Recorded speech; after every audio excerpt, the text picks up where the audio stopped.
everyone. My name is Cindy and I'm with Cobalt Butterfly, and today I'm going to be providing an instructional video on not only our products but a demonstration that I'm actually really excited about. I've been working on this for quite a while, today the products that I am using are not only our products, which are Cobalt Butterfly, I can't even say my company name, Cobalt Butterfly Artist Resin Pastes, but also I'm working with Stone Coat Countertops Art Coat Resin, which is what I've already pre-mixed in these two cups here. And also I'm going to be using Stone Coat Countertop's base tint in the white for the instructional video demonstration today that I'm going to be doing. And the two cradle boards that you see before here, they are from Hobby Lobby. I got them on sale. They're great. Hobby Lobby, if you don't know that, Hobby Lobby runs, if you have access, well, you don't even have to have access. You can just go to their website and order them and they will ship to you. They'll be happy to ship to you.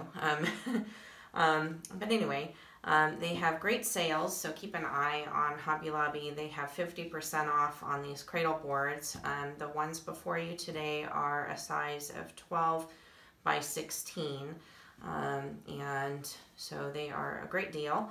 And I like pouring on them for resin instead of canvas, because canvas tends to pool in the center with resin and you have to either reinforce it with cardboard or something along those lines, if you so choose.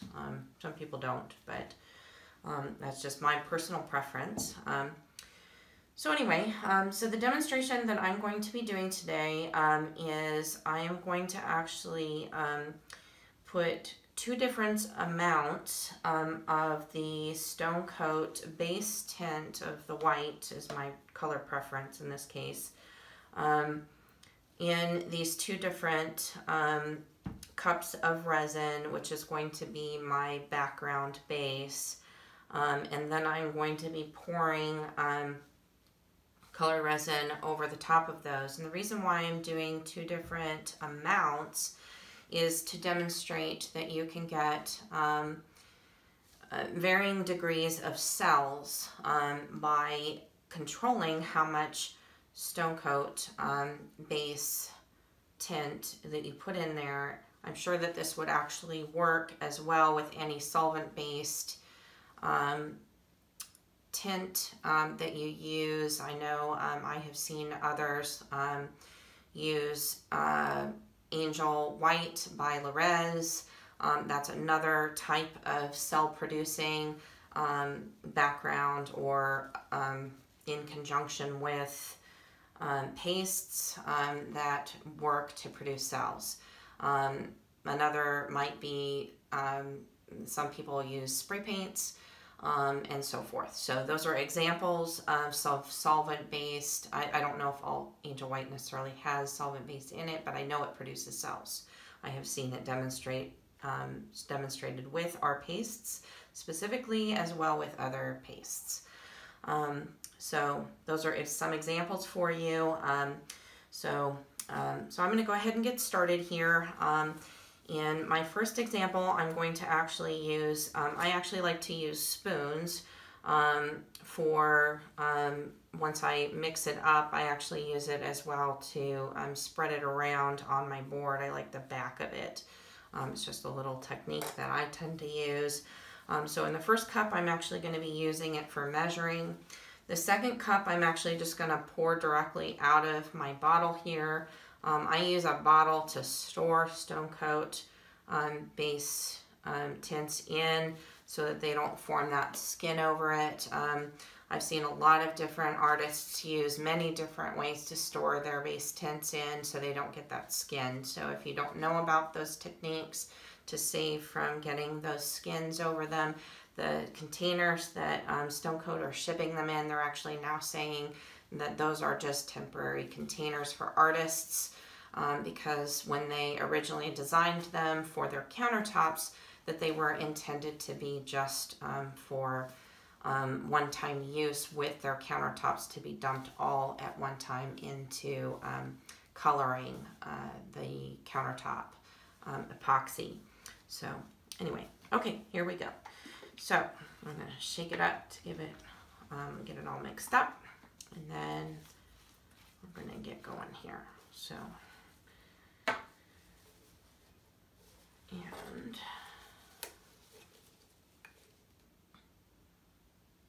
if I stumble over my words, you'll have to excuse me. Sometimes I do that, but it's just the way it goes. Okay, so I'm going to put for about, I have about little less than 7 ounces of resin in here.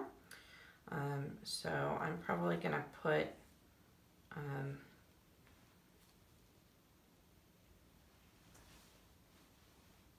probably about 3 of these in here for about that much, because I don't want to put too much. I just want to get essentially enough to make it, you know, opaque. That's generally, you know, a little bit goes a long way. It's generally the rule that we've heard with the other channels, you know, have given us as the instruction. So I'm going to go ahead and mix this up, make sure that it's fully incorporated throughout. I'll give you a little closer view so that you can see. I said I like my spoon because I can thoroughly give it a nice good stir and make sure that it's nice and stirred. It's nice and sturdy.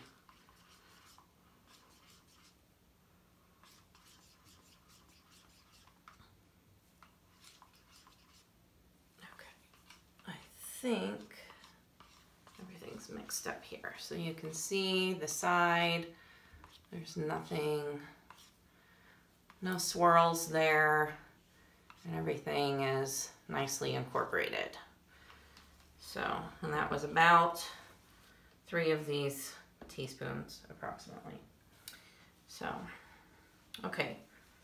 So for this one, my intention is, generally when I'm adding more, my estimation is that I really want it to, what I call it ballooning down when I'm adding it in. And so I'm going to add quite a bit more. So that's 1, 2, 3, so that's the same as the other one. 4, and I'm going to look down on the side, and I'm seeing it now balloon. 6, so that's right now double what I added to the other one. And it's what it's, if you look on the side, I don't know if you can see that, but it's like ballooned down in the resin. If you can see that. Probably hard to see on the camera, but what it's done is it's like, if you see the levelness of the resin, it's actually ballooned down into the resin. So I see that as a sign, and it's ballooned quite a bit down.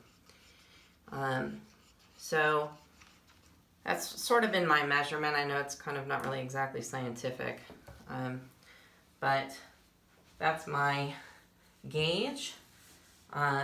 Is I don't want it ballooning just like slightly. I want it to balloon much further down into the resin, you know, probably, I call it maybe half, somewhere between 1/4 to halfway down, and probably adding at least double what you normally would is a good measurement if you want really big cells.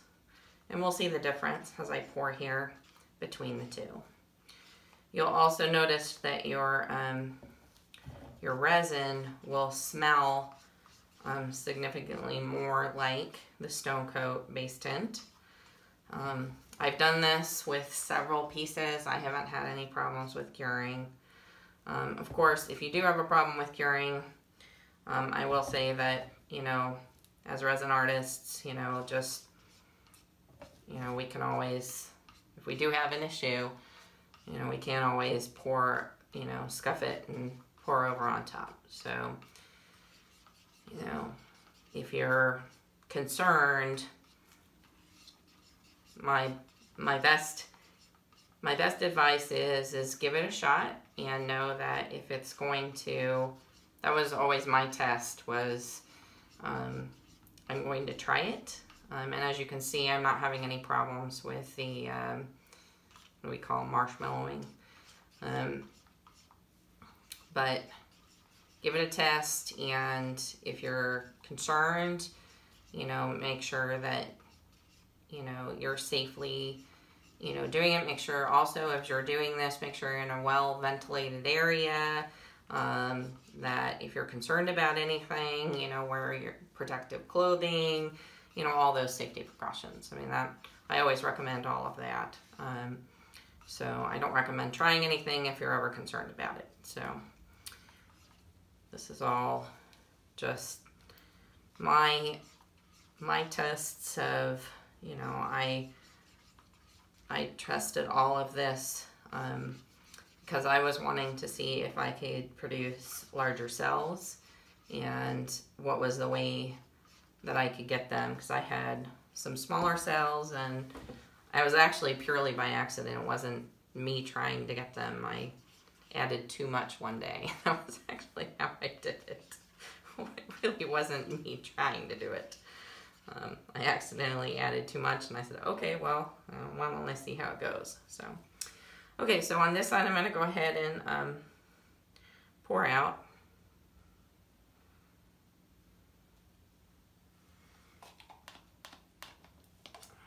Go ahead and scoop out and get all that resin.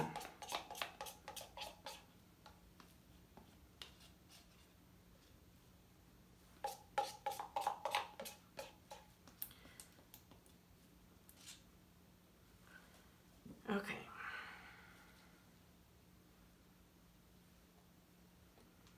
I think as resin artists, we're always trying to get big cells.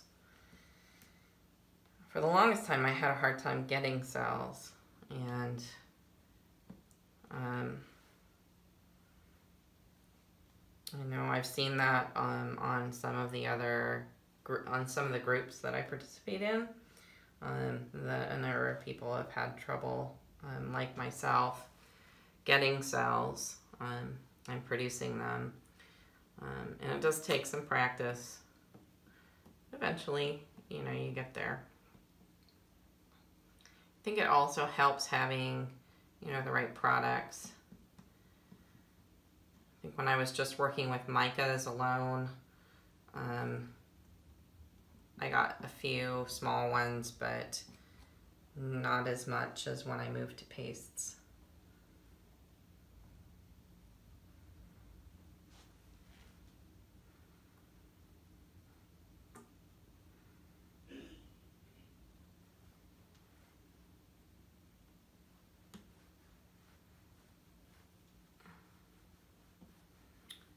This is probably the most boring part. I apologize. As you can see, this spoon just kind of glides over. I really like the way that it moves. Everybody has their different ways of spreading. Oh, I like this spoon. And it saves on gloves. We all have to mix up things anyway, right? Okay. That's one down.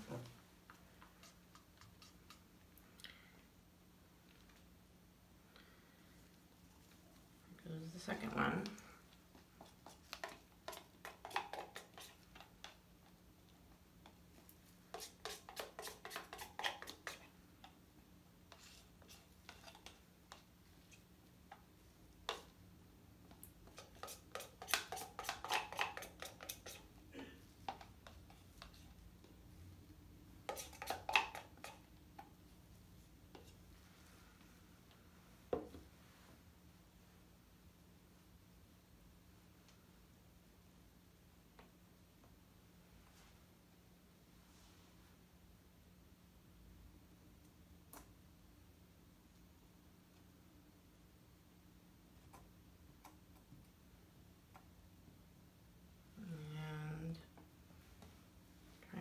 fast here.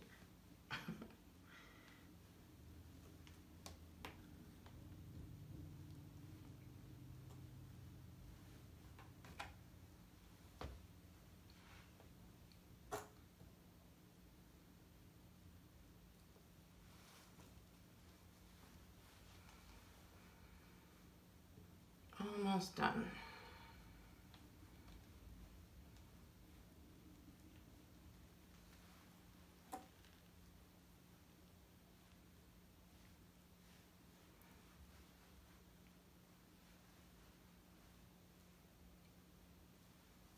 Spoon really makes it go fast. Okay. All done. Okay, and I pre-mixed a bunch of colors. Do this real quick. Pop some bubbles.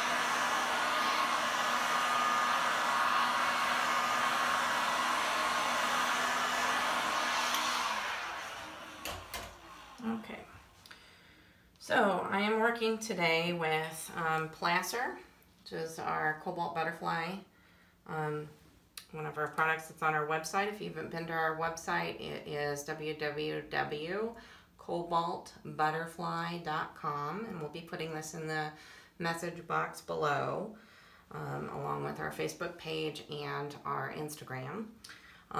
Butterfly, and I'm working with a new color that we'll be offering sometime soon, which I haven't named it yet, so hopefully you like it. So let me know in the comments below if you like the color. So we'll be coming up with a color name for that. Probably be offered sometime later in April. And Argentum, which is a silver, that is also offered on our website. And Poppy is another one of our colors offered on our website. And another new color, which will be offered later this month, we believe. So that's another pretty color. So you'll see these done today. So I'm going to be doing 3 colors on this side and 3 colors on that side. So, okay, so here we go.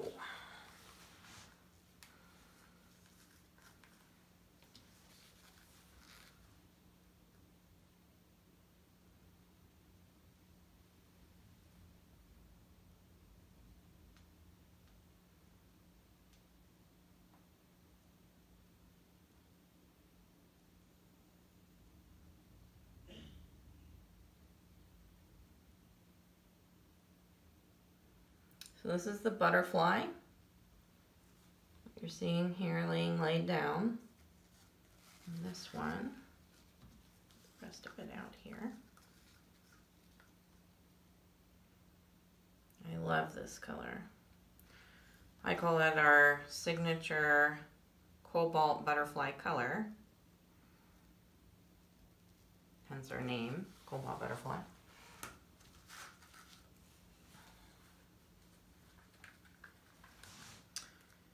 This is one of the new colors,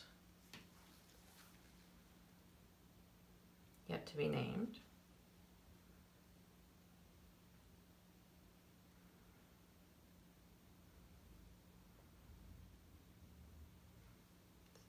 A mica.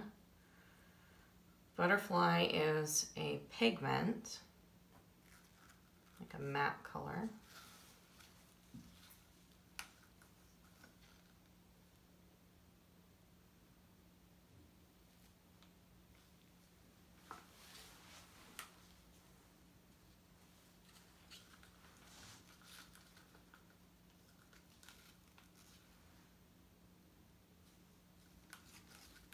this is placer. Placer is also a mica.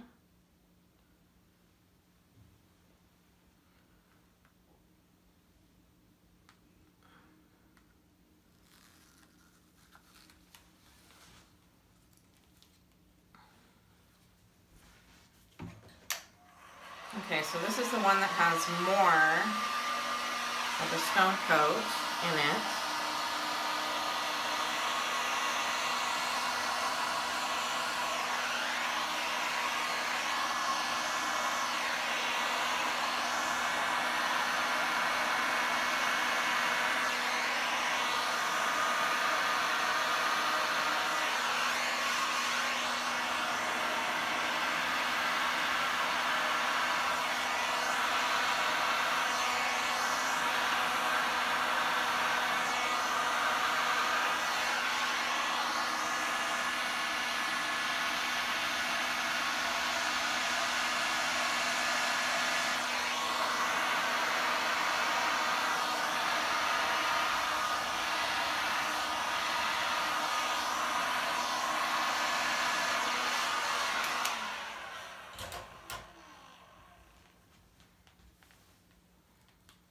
I'll just let that one sit up.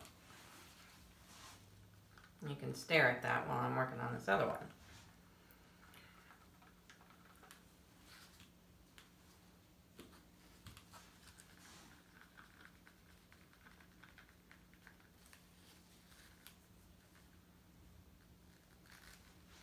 Okay, on this one, this is Poppy.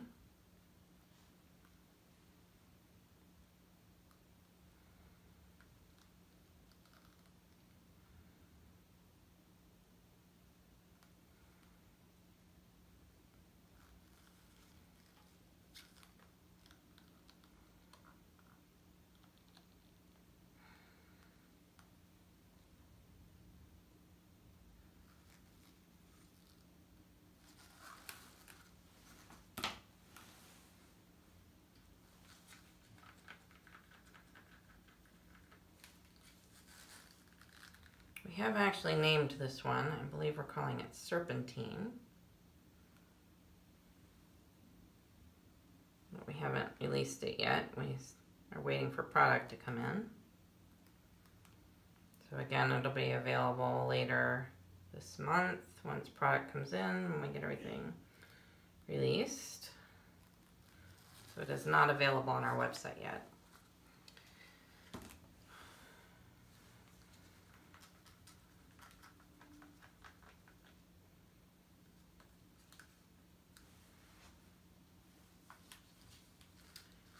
And this is Argentum.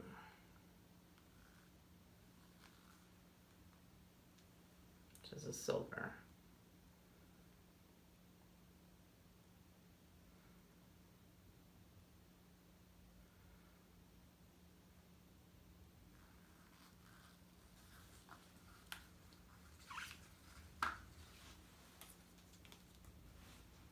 Look at all those huge cells. Fantastic.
something in here. Huh. Something in my resin. Can't imagine that.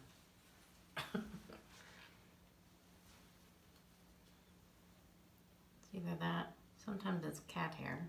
We have a cat.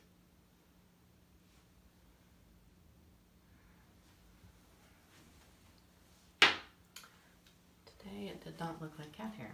It's like something else.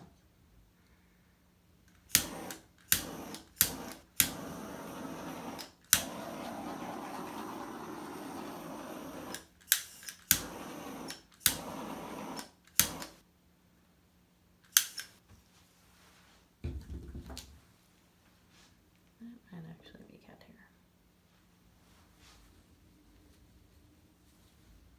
These are more organized. There's little tiny cells here and here and over here. Some bigger cells here. But you're able to get smaller cells with this. And I bet if I had actually put a little bit less of the Stone Coat in this, I probably could have even gotten smaller cells. But with this, it's definitely some pretty big cells.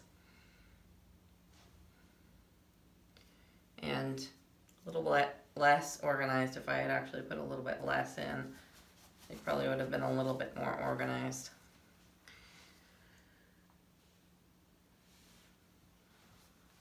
I think that I have demonstrated what I meant to do. So hopefully this gives you a good example of how you can kind of control your cells a bit more with adding a little bit more or a little bit less of your Stone Coat base tints. So I hope you enjoyed the tutorial today and have a great day.